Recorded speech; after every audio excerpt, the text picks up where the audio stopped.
Misangavy raha kombalay Olobe misy mahamay Tell them Evale Henka kumbalay Misangavy amin'olo mampisy mahamay Evale Henka kumbalay Lelabe tsy miasa sy ilainay Evale Henka kumbalay Misangavy amin'olo mampisy mahamay Evale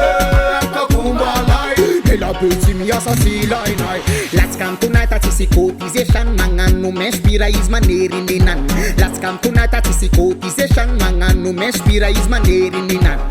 Kofa laninao izy milefa Kofa matranao antony abefa Raha zegny misy tatara io tsy efa Mila kantroske nao meritrerefa Evale Henka kumbalay Misangavy amin'olo mampisy mahamay Evale Henka kumbalay Lelabe tsy miasa sy ilainay Evale Henka kumbalay Misangavy amin'olo mampisy mahamay Evale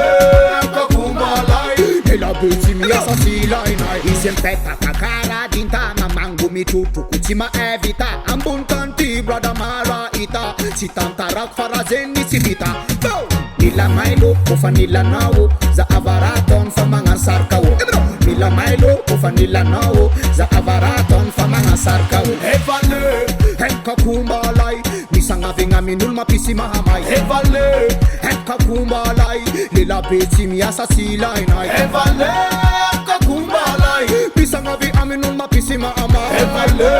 Henka kumbalay Lelabe tsy miasa sy ilainay Sagnafatra aminao man Magnan tsisy raha anao mipakatany Masesina briky ataony tsisy aminany Olo koa misy toetry manery ninany Fombany manafo mitrotroko manafo Tsy mabosika karaha sy toetriny manafo Karaha zegny fiainana getony manafo Mila melimela anao kofa anotsy manafo Evale Henka kumbalay Misangavy amin'olo mampisy mahamay Evale Henka kumbalay Lelabe tsy miasa sy ilainay Evale Henka kumbalay Misangavy amin'olo mampisy mahamay Evale Henka kumbalay Lelabe tsy miasa sy ilainay Rata King Ruiko.